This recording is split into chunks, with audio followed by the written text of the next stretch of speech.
লেহাপড়া তাইলিবাতে গিল্লে খাইছেন পারলে কন দেখি মগো বরিশাল বিভাগ কোগ্য জেলা নিয়ে অবস্থিত এবং আমনে কোন জেলায় দিয়ে মোর ভিডিও গো দেখতেছেন গো তো কমেন্ট করে জানাইবেন দেখি কোন জেলার মানুষ বেশি। এ স্যার তোর মতন কি মোরা আজার রে বইয়ে থাই মগো কোনো কাম নাই আয়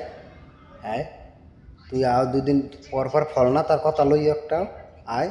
এ বান্দুর রে সেরি এ হগুন রে সেরি তোর মতন কি মোরা আজার রে বইয়ে থাই মগো কোনো কাম নাই আয় বান্দরের স্যার জানি কোথার হুঙ্গুইলের স্যার জানি কোথায় বসরিওয়ালা এ নর বান্দরটা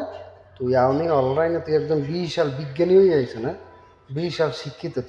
তোর মতন তুই একটা শিক্ষিত দুনিয়ায় আর কোনো বেটারা শিক্ষা গ্রহণ করে নাই না শিক্ষা বিক্ষার দেহ না নরবান্দরের সেরি মুগি মেরে দাঁতালা একদম বান্দরের স্যার গুন্ডা। লেহাপড়া তাইলিবাতে গিল্লে খাইছেন পারলে কন দেখি মগো বরিশাল বিভাগ কোগ্য জেলা নিয়ে অবস্থিত এবং আমনে কোন জেলায় দিয়ে মোর ভিডিও গো দেখতেছেন গো তো কমেন্ট করে জানাইবেন দেখি কোন জেলার মানুষ বেশি। আর বরিশালের পুরনো নাম আছে কি কইতে পারলে টিপলে ভিডিও দিমনে।